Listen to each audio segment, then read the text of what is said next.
गजानन महाराजांचा फोटो आहे सुरुवातीलाच। त्याच्यामुळे काम करणाऱ्याला काम भरपूर आहे। बरोबर। हां, फक्त काम नाही म्हणून बोंबलणाऱ्याला काहीच नाही। त्यामुळे शेती परवडत नाही असं कारण यापुढे कुणी सांगता कामा नये। चांगलं वाईट दोन्ही खरंय खरंय। आता ह्यातलं तुम्ही काय निवडायचं हे तुम्ही ठरवायचं। मंडळी नमस्कार, मी अथर्व हर्डीकर स्वागत करतो तुमचं एका नवीन व्हिडिओमध्ये। आज आपण आमच्या वनगुळे गावातील आमच्या वाडीतीलच श्री उमेश पराडकर यांच्या घरी भेट देण्यासाठी आलेलो आहोत। आणि इथे येण्याचं कारण मी सुरुवातीला थोडक्यात तुम्हाला सांगतो। उमेश दादा जो आहे हा भिक्षुकी करतो, पौरोहित्य करतो। तुम्ही तुमच्या गावातील पौरोहित्य करणारी व्यक्ती डोळ्यासमोर आणलीत तर सर्वसाधारणपणे तिचं जे काम असतं पौरोहित्याचं ते सोडल्यास अन्य काही करत असेल असं नाही। किंवा आपल्या डोळ्यासमोर एक जी इमेज त्या व्यक्तीची म्हणजे काकांची किंवा भट, मला वाटतं सिंधुदुर्ग पट्ट्यात भट म्हटलं जातं, तर ही एक अशी सर्वसाधारणपणे त्याची बाकी काहीच ॲक्टिव्हिटीज नसतात इतर, तो फक्त त्याचं जे धार्मिक काम असतं ते करत असतो। परंतु आमचा जो उमेश दादा आहे तो गेली कैक वर्ष मी स्वतःच्या डोळ्याने पाहतोय तर इतके कष्ट शेतीत आणि त्या अनुषंगाने कोकणात राहण्यासाठी जे जे व्यवसाय करावे लागतात ते व्यवसाय तो आवर्जून करत असतो। आणि त्यांच्याकडे जी पौरोहित्याची गावाची जबाबदारी आहे ती सांभाळून, त्यामुळे ह्या गोष्टी अतिशय विशेष वाटल्या आणि त्यासाठी आपण हा व्लॉग करतोय। नमस्कार उमेश दादा। नमस्कार, तुझं स्वागत आहे आपल्या चॅनलवरती। तर आता आपण उमेश दादाकडून त्यांची जी शेतजमीन आहे किंवा घर आहे ह्या सर्व गोष्टी आपण जाणून घेणार आहोत। इकडे जे घर दिसतंय आपल्याला हे उमेश दादाचं आहे। उमेश दादा, आता तुमचा जो भाग आहे तो तू दाखव। ही आपली भात शेती आहे संपूर्ण। या घरांच्या बाजूला इकडून अशी आली। बरोबर। भाताचंच उत्पन्न आहे की इतर कुठली? पावसाळी फक्त भात शेती हां, आणि उन्हाळी उडीद चवळी वगैरे बरंच काय काय असतं। बरं। आता इकडे मला वाटतं गोठा आहे। गोठा आहे। तर तुझा मुख्य व्यवसाय तू ह्याच्यातला काय म्हणशील, गुरांचा की शेतीचा? शेती आहेत, शेती हा मुख्य व्यवसाय आहे आधी। त्याबद्दल त्याच्याशिवाय भिक्षुकी गावातले आहेत। बरोबर। भिक्षुकी आणि इतर हे सगळे व्यवसाय हे सांभाळणं कितपत जमतं आणि इतके वर्ष तू यशस्वीपणे ते करत आलायस, तर ही तारेवरची कसरत तू कशी सांभाळतो? नाही, त्याला 4 लोक हाताशी लागतात आपल्याला। त्याच्याशिवाय काय एकटा स्वतः काही करू शकत नाही। 4 लोक असल्याशिवाय ती जोडून ठेवणं ह्याच्यात सगळ्यात महत्त्वाचा मुद्दा आहे की आपल्याला 4 लोक हाक मारल्यानंतर हा नाही तर तो कोणतरी एक मिळाला पाहिजे। त्यावेळेला हे आपण पुढे नेऊ शकतो। बरोबर। आता माणसं मिळत नाहीत अशी एक बऱ्याच जणांची बोंब असते आपल्याकडे कोकणात की कामाला माणूस नाही, आणि दुसरीकडे बघायला गेलं तर माणसाला काय काम नाही असंही आहे। हा, तर म्हणजे काम नाही म्हणून कोकण सोडून मुंबईत जातात आणि इथे आपल्याला कामाला माणूस नाही जातात असं म्हणता येणार नाही, फॅशन म्हणून जातात। अच्छा। हा, काम करणाऱ्याला इथे भरपूर आहे। आता मी माझेच कामं किती आहेत ती दाखवतो। संपूर्ण दिवसभराचा जर विचार केला तर 5 मिनिटंही तुम्हाला श्वास घ्यायला वेळ मिळणार नाही, एवढी माझ्याकडे स्वतःकडे कामं आहेत आता। बरोबर। त्याच्यामुळे काम करणाऱ्याला काम भरपूर आहे। बरोबर। हा, फक्त काम नाही म्हणून बोंबलणाऱ्याला काहीच नाहीये असा विषय आहे। बरोबर, म्हणजे काम करण्याची तयारी हवी। हा, एवढंच। बरोबर। तर आता आपलं तुझं दैनंदिन जे रुटीन असतं, सकाळी उठल्यापासून रोजचा जो कार्यक्रम असतो तो एकदा आपण आता जाणून घेऊया। साधारण सकाळी 5 वाजता उठायचं। उठल्यानंतर गुरांचं दूध वगैरे काढून ते लांजाला नेऊन तिथे डेअरीला दूध घातल्यानंतर घरी 8 वाजेपर्यंत येऊन पुढच्या कामाला सुरुवात। मग शेती असेल, भिक्षुकीचं असेल, जे काय असेल ते, बरोबर, त्या कामाला सुरुवात। आता आपण आपला गोठा बघूया एकदा। आता साधारण किती गुरं आहेत आपल्याकडे? आता आपल्याकडे 10-12 गुरं आहेत। अच्छा।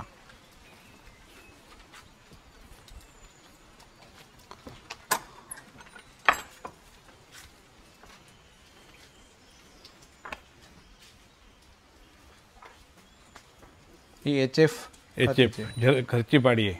अच्छा।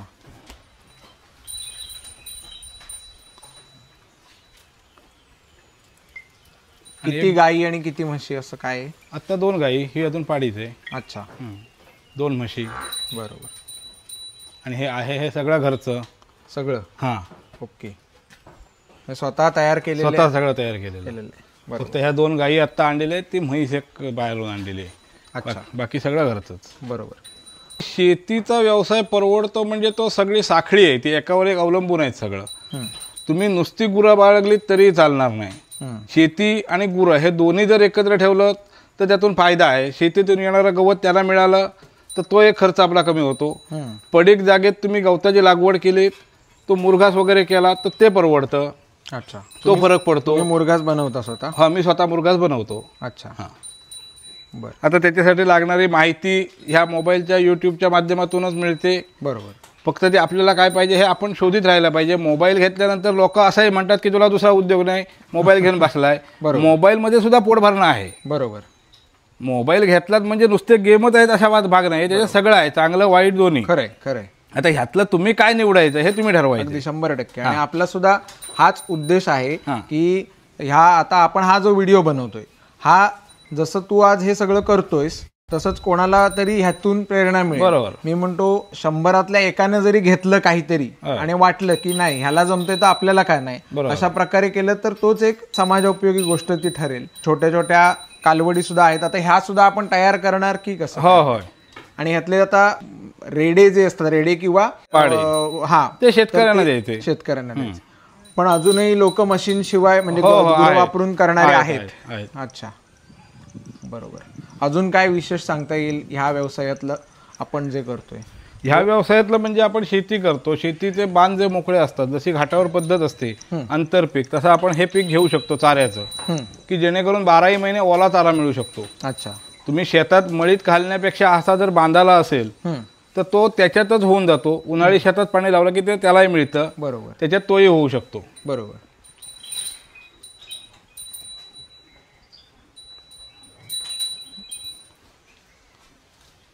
आता सकाळी तू उठून हे सगळं शेणगोठा वगैरे करण्यापासून आणि कोण सोबत? वहिनी. हो, वहिनी. दोघं. हा.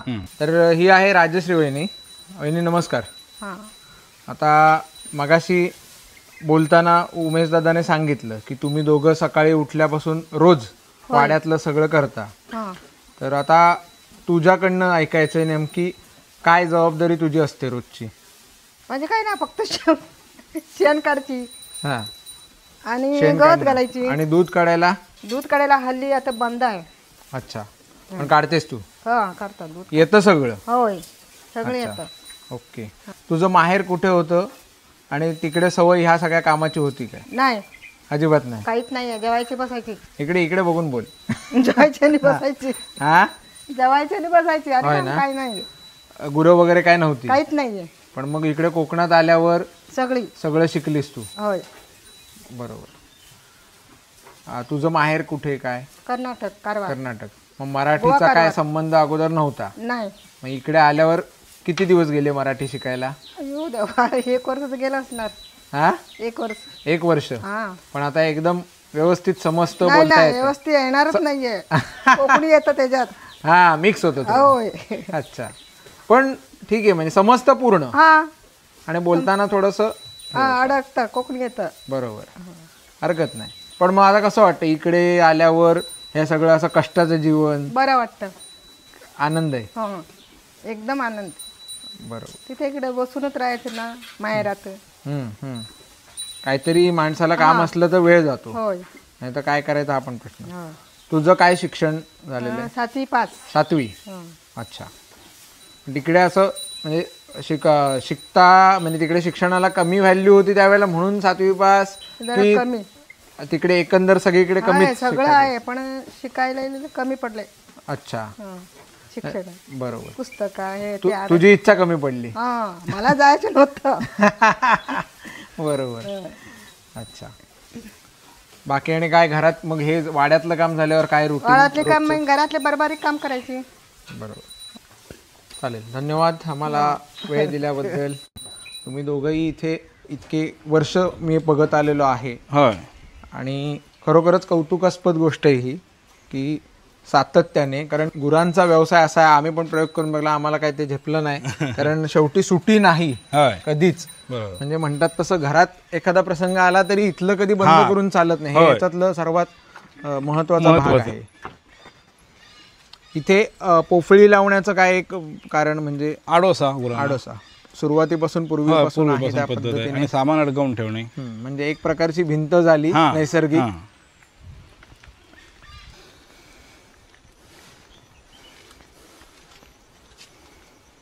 हा जुन्या पद्धतीचा गोबर गॅस. बर.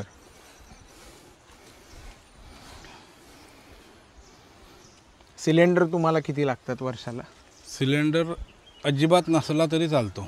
अच्छा, एक म्हणतात तशी फॅशन म्हणून एक पाहुणा ठेवायचा एवढं कनेक्शन आहे हा एवढंच. एवढंच. कारण आपल्याकडे गोबर गॅस 2 आहेत. हा इथे एक आहे आणि तिथे खाली एक आहे. अच्छा, हा ते पण 2. हे इतके असण्यामागचं काय कारण किंवा गरज का लागली? एवढं शेण हा त्या प्रमाणात साधारण जास्त असलं? आजोबांच्या राज्यातला आहे. अच्छा, हा. इतका जुना आहे. हा त्यांच्या वेळेला म्हणजे त्यांच्याच नावावर त्यावेळेला झालेला मंजूर किंवा असा आहे बरोबर. आणि तो वडिलांच्या नावावर मंजूर झालेला आहे. अच्छा. हा हे दोन्ही ग्रामपंचायतीकडून मिळालेले. हम्म. हा साधारण 25 ते 30 वर्षापूर्वी इथे आंब्याचं झाड होतं, त्याची फांदी पडून ते क्रॅक गेली होती. त्याच्यानंतर एक 20 वर्षापूर्वी तो परत बांधलेला आहे अच्छा, आणि तो एक 5-10 वर्ष झाली त्याला. बरोबर. तो नवीन पद्धतीचा सेंटरिंगचा आहे. हम्म, आता ह्याच्यात फक्त फरक असा आहे हम्म, की ह्या गोबर गॅसला शेण आम्ही उचलून आणून टाकतो हम्म, आणि तो जो गोबर गॅस आहे हम्म. त्याला गोठ्यातलं जे सगळं शेण मूत्र जे का आहे हा, तिथे ओतलेलं एक तांब्या पाणी असेल हा. तेही त्यालाच जातं. अच्छा, हां आणि त्याला परत संडास अटॅच केलेला आहे, त्याच्यामुळे तोही प्रश्न नाही. बरोबर. हां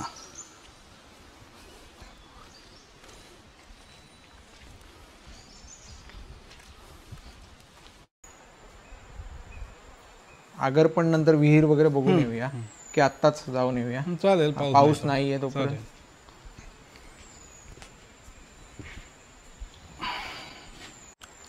इकडे पंप हाऊस आहे ना हे? तिकडे ते पंप हाऊस आहे आणि खाली जी विहीर आहे ती आपण बघून येऊया.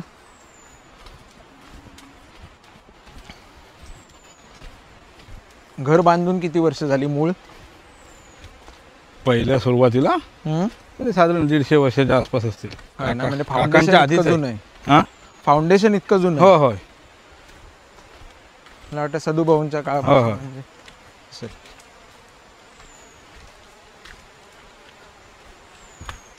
हे आगर आहे, नारळ, सुपारी, त्याचबरोबर फणस सुद्धा दिसत आहेत. आता तुला भात शेती किंवा जो दुधाचा व्यवसाय आहे होय त्याच्या व्यतिरिक्त आपलं जी ही पारंपरिक लागवड आहे होय नारळ सुपारी, होय. यामध्ये काही प्रयोग करावेसे नाही वाटले का? नारळ सुपारीमध्ये प्रयोग म्हणजे कसं आहे, मुळात ते सगळं परस्वाधीन आहे. सुपारी तुमची धरल्यानंतर ती काढणारा मिळाला पाहिजे वेळेवर, त्याची वेळेवर काढणी झाली पाहिजे. नारळ म्हटलं तर त्याचा भुंबूल लागणं किंवा हे जे त्याच्यावर उपाययोजना ज्या करायला पाहिजेत ते आपल्याकडे वेळ कमी असल्यामुळे त्याला आपण वेळ देऊ शकत नाही. बरोबर. त्याच्यामुळे ते परस्वाधीन आहे, त्याच्यामुळे तिकडे थोडं दुर्लक्ष केलेलं आहे. अच्छा. आणि मध्यंतरीच्या हा रोगाचा जो विषय आहे होय होय त्याच्यामुळे तिकडे दुर्लक्ष थोडं केलेलं आहे. बरोबर. आणि परत थोडंसं माकडांच्या कृपेने हां. सगळं चालणारा विषय. इथे तळी बघू शकतो आपण, अतिशय ही पण मला वाटते फार जुनी तळी हे असेल. फार जुनी आहे. आणि अशा तळ्या सुद्धा आता अलीकडे कुठे मुद्दामून कोण बांधतच नाही, कारण काय आवश्यकतेचा भाग तसा तो नाही. पूर्वी जेव्हा पाणी आणायला लागायचं होय. तेव्हा तळीचा वापर व्हायचा. इथे विहीर आहे ही.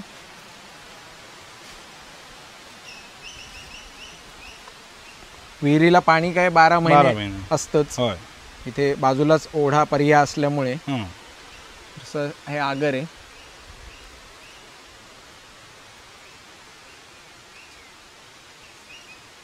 हे इथे काय आहे? म्हणजे कशासाठी इमारती? हे पहिल्यांदा खूप पाणघर म्हणून जो होतं पहिला विषय, अच्छा.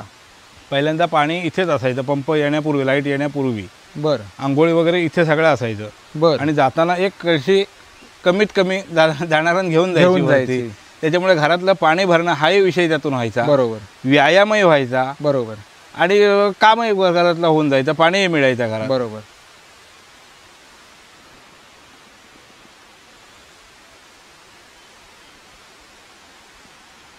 आपण जसा जसा हा व्हिडिओ पुढे बघत जाऊ तसं तसं आपल्या लक्षात येईल की कोकणातलं जीवन जितका निसर्ग सुंदर दिसतो तितकंच ते जगायला किती अवघड असतं. कारण आपण बघतो अनेक यूट्यूबर्स कोकणातलं ते असं दाखवत असतात आणि मुंबई पुण्यात राहणाऱ्या आपल्या मित्रांना किंवा शहरात राहणाऱ्या अन्य पूर्ण महाराष्ट्रातून जे आपले प्रेक्षक आहेत किंवा अन्य यूट्यूबर्सचे जे प्रेक्षक आहेत त्यांना असं वाटतं की इकडचं लाईफ म्हणजे खूप सोपं आहे, कोकणात जगणं एकदम निसर्ग आणि आनंदी आनंद, स्लो लाईफ. पण इथे जे राहायला कष्ट लागतात, अनेक मंडळी जे व्हिडिओ दाखवणारे असतात ते इथे मुळात स्थायिकच नसतात. मुंबई पुण्यात राहून ते इकडे येऊन शूटिंग करून वास्तव्याला तिकडेच असतात. त्यामुळे त्यांना दाखवायला काय तसं विशेष कष्ट जात नाहीत. पण इथे जो राहणारा आहे त्यामुळे आपला असा प्रयत्न आहे की जो सामान्य माणूस आहे इथला, तो त्याचं जीवन हे कसं असामान्य आहे खऱ्या अर्थाने ते आपल्याला एक दाखवायचा आपला प्रयत्न आहे.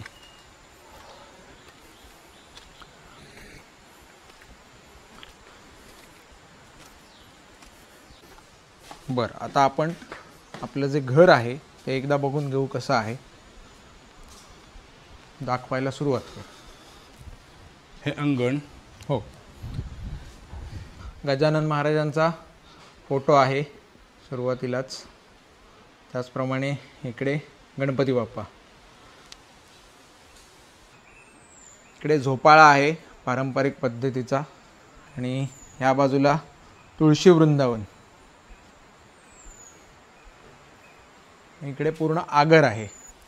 हा इथे जो प्रकार काय आहे नेमका तो एकदा आपल्याला आपल्या प्रेक्षकांसाठी डिटेलमध्ये सांग. ह्याला आपल्याकडे जो बांबूचा डाल बनवतात, हो, की सर्वसाधारण शेतीच्या कामाला लागतो, मोठं भांडं ह्या हिशोबान, बरोबर, तो आपण हा नवीन प्रकार केलेला आहे प्लॅस्टिक पट्टीमध्ये. अच्छा, आता ह्याला साधारणपणे आम्ही 10 वर्ष गॅरंटी सांगतो. बरं, फक्त हा कुठेही टाका, पावसात टाका, उन्हात टाका, ह्याला काही फरक पडत नाही. बरं, फक्त ह्याचा शत्रू एकच, तो म्हणजे विस्तव. हो, विस्तवाजवळ गेला की हा लगेच पेटणार. बरोबर, त्याच्या व्यतिरिक्त तुम्ही कुठेही कसाही टाकलात, वरून पाय दिलात तरी त्याला फरक पडत नाही. पाय दिलात की तो खाली दबणार, पाय काढलात की परत वरती होणार. हे तू विकतोस करून? हो, होय. अच्छा, आता ही आयडिया तुला कुठनं मिळाली? ही आयडिया आमच्याच गावात एका माणसानं पुण्याहून पट्ट्या आणल्या नव्हत्या. बरं, ते तिथे बघितलं होतं. त्याच्यानंतर मी गुरांना जे तोंडात घालायला बैलांना मुसकं लागतं, होय, त्याच्यातून ते सुरुवात केली पहिल्यांदा. बरोबर, की कोणाला सांगितलं तर मिळायचं न मिळायचं, म्हटलं आपणच शिकून घेऊया आणि आपणच करायला सुरुवात करूया. बरं, असं करून ते सुरुवात केली. नंतर ते बघितल्यानंतर म्हटलं आता ही पट्टी फक्त मोठी साईज आहे होय, आणि ह्याची साईज मोठी आहे, अच्छा, ते बघूया. बरोबर, मग कसं आहे, तुम्ही शिकायचं म्हटल्यानंतर शिकवणारं तयार असतात, पण तुम्हाला शिकायची बुद्धी पाहिजे. तर ते विचारल्यानंतर मग कोण नाही कोण सांगायला लागलं की हे असं नाही असं कर, असं नाही असं कर, बरोबर, असं करून ते आता पूर्ण तयार व्हायला लागलेलं आहे. करेक्ट. आता याची काय किंमत ठेवतो आपण एका? आता हा साधारणपणे आपण 1200 रुपयाला देतो. 1200 रुपये. हां, अच्छा. आणि डाल बघितलेला होतास तू की फक्त पट्ट्यांवरनं आयडिया सुचली? नाही, डाल बघितलेला होता. अच्छा, त्यांनी बनवलेला होता. अच्छा, मी तो कोंड्याचा वळणारा, त्यानं पट्ट्या आणून दिल्या आणि त्यानं बनवायला सांगितलं. बरोबर. आता तू स्वतः एक आता स्वतः. ओके. किती वेळ लागतो एक डाल बनवायला? साधारण 1-1.5 दिवस जातो. 1-1.5 दिवस जातो? होय, पूर्ण.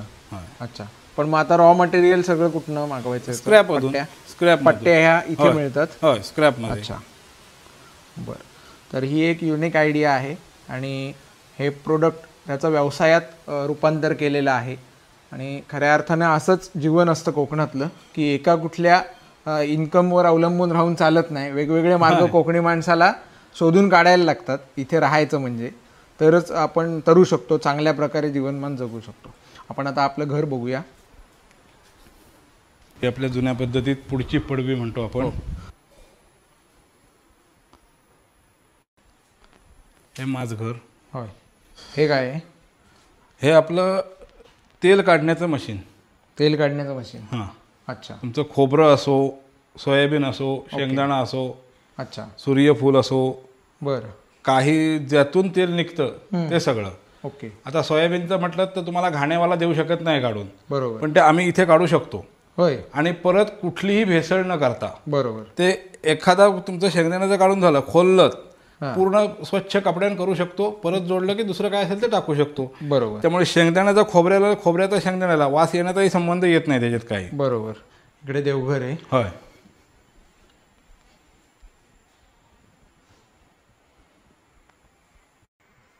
ओके, तर हे माझघर, हं. इकडे जिना आहे काय? जिना वर माडीवर जाण्यासाठी. तर हा आहे मित्रांनो माळा. आपण बघूया, दुमजली घर आहे हे.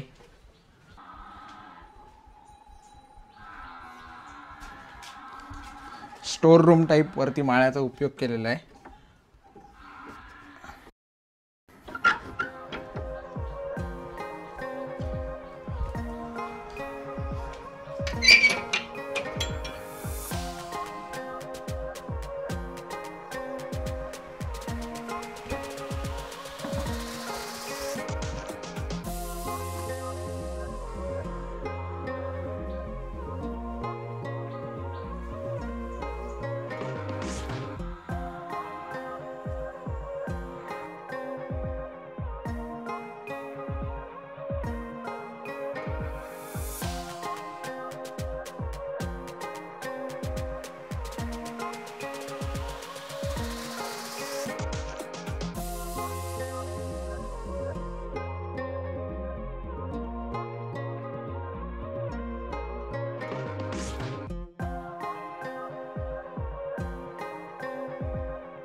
तर हा होता माळा, आणि वरून जो निसर्ग आपल्याला बघायला मिळाला ते आहे आपलं अप्रतिम असं कोकण.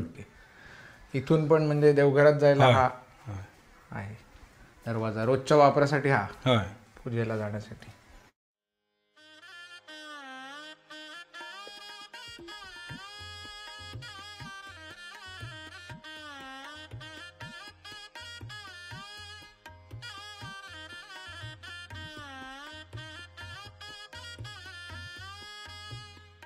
एक किचन आहे. इथे पण गोबर गॅस आहे. ओके, हा गोबर गॅस, हा सिलेंडर. अच्छा. इकडे असं आधुनिक बऱ्यापैकी केलेलं आहे. होय.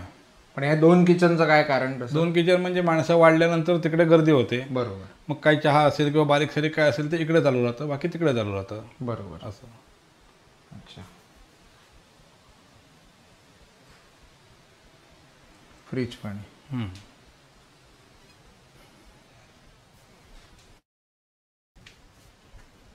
इकडे काय टॉयलेट आणि हां. इथे रूम आहे ही. होय, तिथे रूम आहे. आहे आता कोण नाही ना? झोपलेले आहेत. होय, हे इकडे एक रूम. भाऊ आहेत की? होय. तर इथे एक रूम आहे. इथे एक मध्ये रूम होती, पण तिथे काका झोपलेले आहेत मग त्यांना डिस्टर्ब नको. इकडे खोली आहे की? होय, 3 खोल्या इकडे. इथे एक, इकडे एक.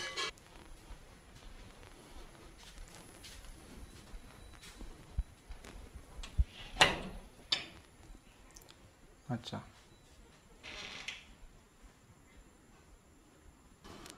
या खोलीच्या खिडकीतनं इकडे आपलं पूर्ण शेत दिसतंय.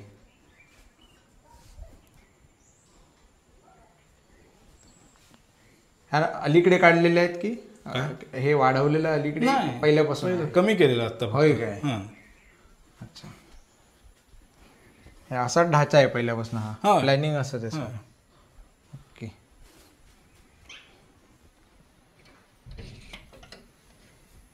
इथे नॅचरल लाईट साठी पत्रा ठेवलेला आहे प्लास्टिकचा. इथे चूल पिढ्यानपिढ्याची वापरात आहे अजून? होय. उषा यशवंत पराडकर. बरोबर. काकू नमस्कार. तुमचं पूर्ण नाव, लग्नाआधी माहेर वगैरे कुठे होतं काय? भाईंदरला. भाईंदरला? अच्छा. भाईंदरला म्हणजे मुंबईत तुम्ही लग्नापूर्वी होतात माहेरी, होय. आणि मग इकडे कोकणात अगोदर कधी राहायला होतात लहानपणी? नाही. पण मग इकडे सगळं अंगवळणी कसं पडलं इकडचं जीवनमान? कारण मुंबईतलं जीवनमान वेगळं होतं आणि इकडचं सगळं पूर्ण कष्टाचं जीवन.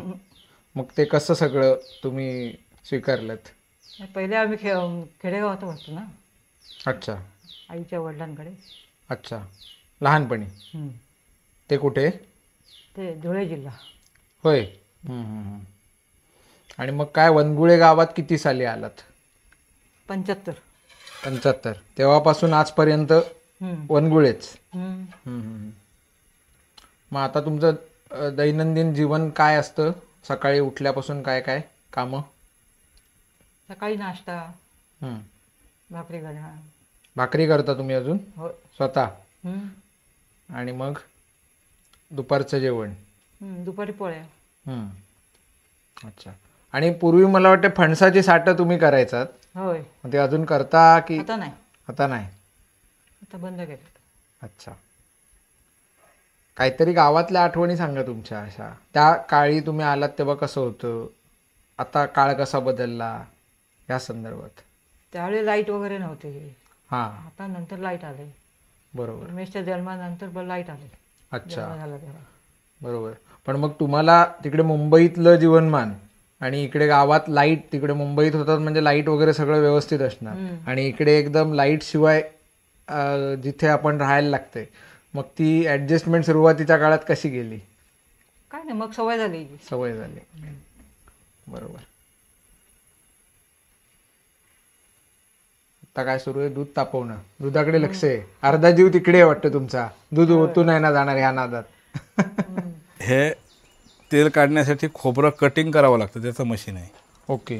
हा एकत्र सेट घेतलेला म्हणजे ते नाही, हे नंतर घेतलं. नंतर घेतलं. नंतर घेतलेलं. ते लक्षात आलं की ह्याची पण हां, गरज गरज आहे. आहे. ओके.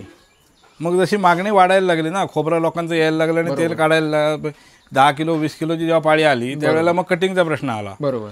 म्हणून मग ते मशीन घेतलेलं. बरोबर. हे आपलं गुरांसाठी कडबा कुट्टी मशीन. अच्छा. बरोबर. म्हणजे गजराज वगैरे बारीक हां, बारीक करणं, मुरघास बनवण्यासाठी ओके. जो तुकडा करावा लागतो. हम्म.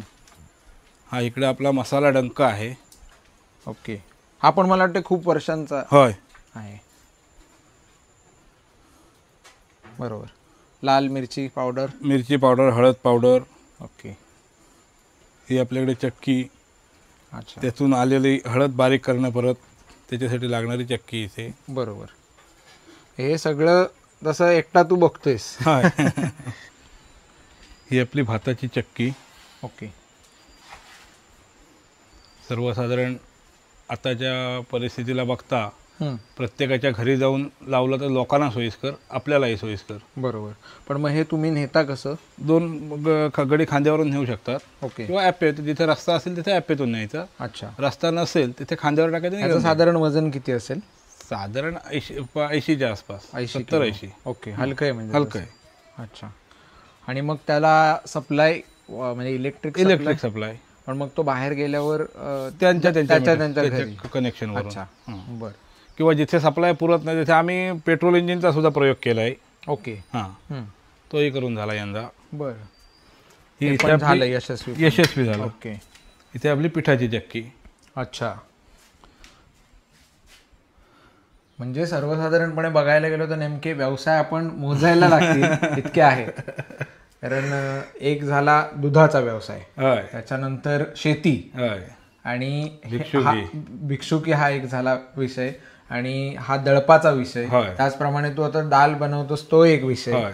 म्हणजे अनेक गोष्टी एक तू करतोयस. झाडूचा होता पण तो वेळेच्या अभावी थांबवलेला आहे. म्हणजे ह्याची हिराची झाडू. ओके. त्यालाही भरपूर मागणी होती पण वेळ नसल्यामुळे थांबवलेला आहे. ही आपली झाडू आहे. अगदी एखाद्या वयस्कर माणूस असेल किंवा काय असेल ज्याला कष्टाचं काम शक्य नाही तो बसूनही हे उद्योग करू शकतो. हां, बरोबर. आणि ह्याची बांधणी आपली स्पेशल आहे. अच्छा. तुम्ही किती म्हटलं तरी सोडता येणार नाही, तुम्हाला गाठ कुठेही मिळणार नाही. बरोबर. हां, हे साधारण 6 महिन्यापर्यंत व्यवस्थित टिकते. हां, बरोबर. टिकते म्हणजे सुटत नाही. बरोबर. आणि तर ते नंतर खराटा म्हणून सुद्धा हीर खपत जातात. बरोबर. पण ते हिर जरी संपलं तरी ही जी मूठ बांधणी आहे मूठ आहे ती चांगली ती मजबूत तिथेच राहणार, ती सुटणार नाही. बरोबर. हां, आता आपल्याकडे 25-30 ला मागणी आहे, अच्छा. पण वेळ नसल्यामुळे तो विषय तिथेच थांबवलेला त्या आहे. माणसानं काय काय करायचं असा हा प्रश्न. हा प्रश्न आहे. बरोबर. आणि दुधाचं काय, सगळं दूध डेअरीवर जातं की डेअरी किंवा इथे किरकोळ उकडे काय असतील उकडे ते? असतील हां, ते? गावातल्या गावात. गावातल्या गावात. शहरात उकडं नाही, बरोबर. टायमिंगचं आणि ते गणित जमत नाही. ते पण मला वाटतं सुरुवातीच्या काळात ते करून 5 वर्ष झालं करून झालेलं आहे. पण ते टायमिंग जमत नसल्यामुळे ते केलेलं नाही. बरोबर. तर तू वयाच्या कितव्या वर्षापासून हे सगळं बघतोयस तू? साधारण समजायला लागल्यापासून समजायला लागलं. नवीन नवीन दरवर्षी एक एक वाढवायचं. अच्छा. हां. दूध काढायला कितव्या वर्षी शिकलास? साधारण म्हणजे कितवीत असताना साधारण? 4थी-5वी पासून. 4थी-5वी पासून. होय. अच्छा. आवड होती आवड लहान गुरांची. होय. बरोबर. आणि शेतीमध्ये आता तू बऱ्यापैकी सगळं अत्याधुनिक किंवा मशिनरीचंच केलंयस, पण मग त्याचं कारण काय? म्हणजे गुरं परवडत नाहीत नाही, म्हणायची कसं आहे माहितीये, मशिनरी करण्यामागचं कारण असं की आपल्या कामाच्या व्यापातून हम्म. प्रत्येकाला वेळ द्यायचा म्हटलं तर आपल्याला शक्य होत नाही, वेळ पुरा पडत नाही. अच्छा. त्याच्यामुळे जर आपल्याला अर्धा तास मिळाला हम्म. तर त्या अर्ध्या तासात जेवढं होईल तेवढं शेतीचं काम केलं, तिथे मशीन बंद केलं की आपण दुसऱ्या कामाला जाऊ शकतो. बरोबर. म्हणून मशिनरी. बरोबर. जोताला पर्याय मशीन नाही. ओके. कारण तुम्ही शेतीला मशीन वापराल, पण त्याला जे खतासाठी शेण हवं, त्याच्यासाठी जनावरच हवी, ते मशीनचं असू शकत नाही. हां, बरोबर. त्याच्यामुळे आधुनिक शेती जरी तुम्ही म्हटलीत तरी पारंपरिक शेती म्हटल्यानंतर त्याला जनावर पाहिजेच, बरोबर. म्हणजे त्याला त्याचे पर्याय नाहीये. बाकी काय उद्योग नसतील, त्या माणसाला जोड ठेवणंच हां, जास्त फायदेशीर. कितीतरी फायदेशीर आहे. बरोबर. पण मग वर्षभर बैल पोसायला परवडतात? असं नाही काय, तुम्ही वर्षभर शेतीही करू शकता ना. हा. आज बाकी आलेल्या याचा फायदा घ्या ना. लाईट आलेला आहे, पंप आलेले आहेत, कुठूनही तुम्ही 12 महिने आणू हां, शकता. पाणी कुठूनही आपण आणू शकतो. बरोबर. तेच मुख्य गरजेचं हां. आहे. बरोबर. आपल्याकडे सर्वसाधारणपणे कोकण पट्ट्यात विचार केला तर भातशेतीशिवाय इतर वेळेला आपण काय पिकं घेऊ शकतो?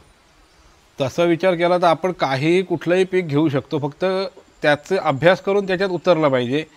मी यंदा गेल्या वर्षी तूर केली, त्याच्यापूर्वी सोयाबीन केलं. सोयाबीनही आपल्याकडे भरपूर होतं आणि कमी मेहनतीत, त्याला मेहनत पण जास्ती लागत नाही. बरं. हां, फक्त सोयाबीनला आपल्याकडे तेलाला ॲव्हरेज मिळालेलं नाही. अर्थात माझं बियाणं चुकलं असेल, बरं. ते मी म्हणू शकत नाही. अच्छा. पण आपल्याला पाहिजे तेवढा ॲव्हरेज मिळाला नाही, त्यामुळे मी तो विषय तिथे थांबवला.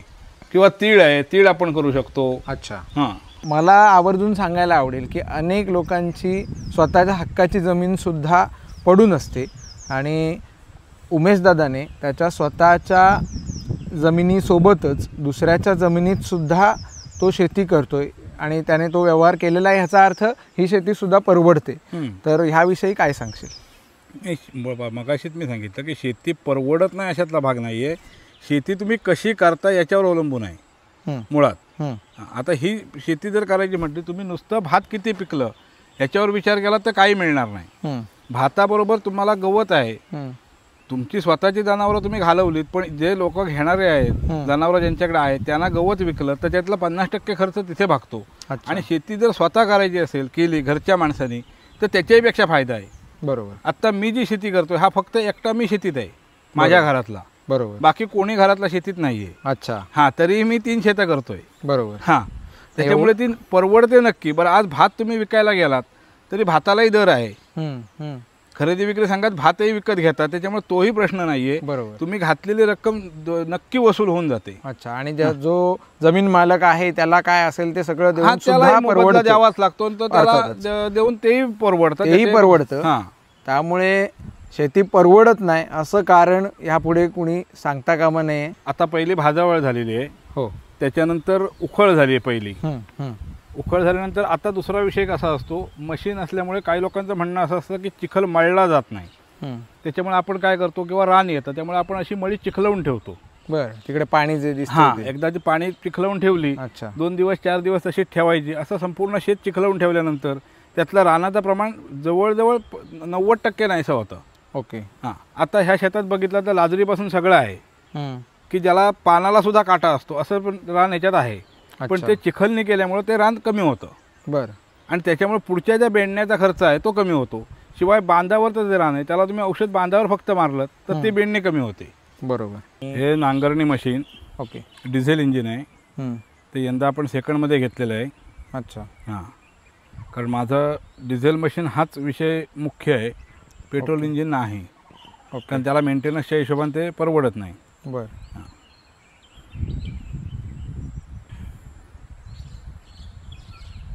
बरोबर. आणि मग आता आपल्याकडे नांगरणीची मशीन आहे 2. हे यंदा सेकंडमध्ये घेतलेलं आहे, दुसरं तिथे बाहेर आहे शेतात. तर ही आहे बाग. अच्छा. जास्वंदीच्या बऱ्याचशा जाती, गुलाबाच्या जाती. अच्छा, हे काय तगर आहे? होय, तगर. ओके. याच्या फुलाची भाजी पण करतात. होय. हां,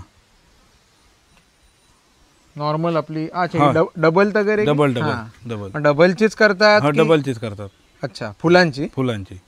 होय काय? ते जास्वंद आहे.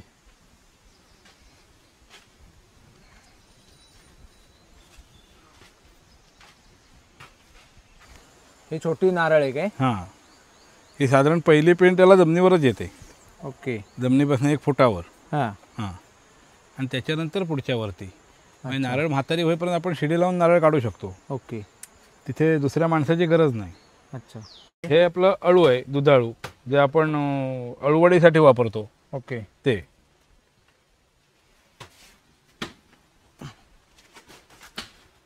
हे अळू आणि हे अळू ह्यात फरक आहे. फरक हे आहे. पातळ करण्यासाठी. हां. हां, आणि तिसरं तिथे आहे ते जनावरांच्या औषधासाठी. अच्छा. असं उपळलं गेलंय की असंच आहे? ते तसंच आहे, आपणच उपळतं. अच्छा, वजन एवढं झाल्यावर? हे आहे ते परत वेगळं आहे. ह्याला कसलं खाज आहे? असते. अच्छा. हां, पण हे ह्याचा जनावरांना उपयोग काय? औषधी आहे. औषध म्हणून? हां, अच्छा. कशावर हे औषधी असतं? धावऱ्याला वगैरे वापरतात. अच्छा. हे त्याची पान ही आपण- दांडी आहे ती सोलायची आणि घासायला लागते. अच्छा. हे पान आपण बघू शकतो केवढं मोठं आहे. दुधाळू ना? दुधाळू, अळूवडीसाठी अळूवडीसाठी खास. आणि त्याचं खालनं जो मुंदा आलेला आहे, एखादा अननसाचं झाड जसा टाईपमध्ये असतं, फक्त हे काटेरी नाही आहे, एकदम स्मूथ पण जाड जाड.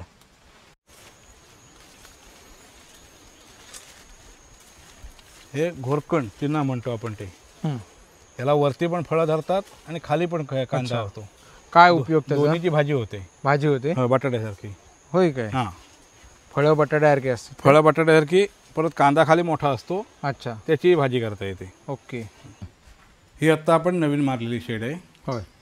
ही मशीन ठेवणं किंवा हे सामान ठेवणं. आता हे डाल मगाशी जे बघितलेत, होय.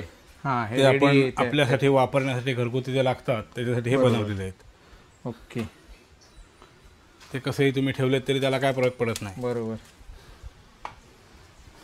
मजबूत. आणि हे काय कसलं मशीन आहे? हे पहिल्यांदा आम्ही भात जोडणीसाठी बनवलं होतं. अच्छा, तू स्वतः बनवून घेतलं? हो, बनवून घेतलेलं. ओके. आणि आता त्याच्यानंतर हे भात जोडणीचं दुसरं आल्यानंतर आम्ही हे आता हळद पॉलिशसाठी बनवतोय. हां, त्याची 50% प्रोसिजर झालेली आहे, 50% अजून बाकी आहे. बरोबर. आणि हे पुढचं काय? हे आपलं भात जोडणीचं भात मशीन. जोडणीचं. याच्यात तुमचं भात, कुळीद, उडीद अच्छा. ह्या सगळ्या जोडण्या होतात. आणि परत सगळं भुसं बाजूला जाऊन स्वच्छ दाणे तुम्हाला मिळतात तिकडे. बरं. ते इथे एक भांडा टप लावला त्या ह्याच्या खाली हां, की तिथे तुम्हाला स्वच्छ दाणे मिळतात. बरोबर. याचा आता मेंटेनन्स कसा असतो? याचा मेंटेनन्स वगैरे विशेष काही नाही अजून. मी यंदाच घेतलंय, ओके. त्याच्यामुळे अजून मेंटेनन्स असा विषय नाही. हां, बरोबर. त्याला पेट्रोल इंजिन आहे, अच्छा. त्यामुळे तुम्ही कुठेही शेतात नेऊन ते चालू करू शकता. बरोबर. तर असा हा सगळा व्याप आहे कोकणातल्या माणसाचा. अशा प्रकारे कोकणी माणूस आपलं जीवनमान विविध व्यवसाय करून उदरनिर्वाह करत असतो आणि तेव्हा कुठे समाधानाने जगत असतो. तर हाच उद्देश होता या व्हिडिओ मागचा. उमेशदादाने आपला सर्व जो परिसर आहे, घरातली यंत्र आहेत, त्याचप्रमाणे त्याचे जे वेगवेगळे व्यवसाय आहेत ते आपल्याला दाखवलेले आहेत, सांगितलेले आहेत. मला हा व्हिडिओ आवडला असेल तर कृपया लाईक करा, शेअर करा आणि आपला अभिप्राय लिहायला विसरू नका. त्याचप्रमाणे आपला हा चॅनल सबस्क्राईब करायला विसरू नका. खूप खूप धन्यवाद.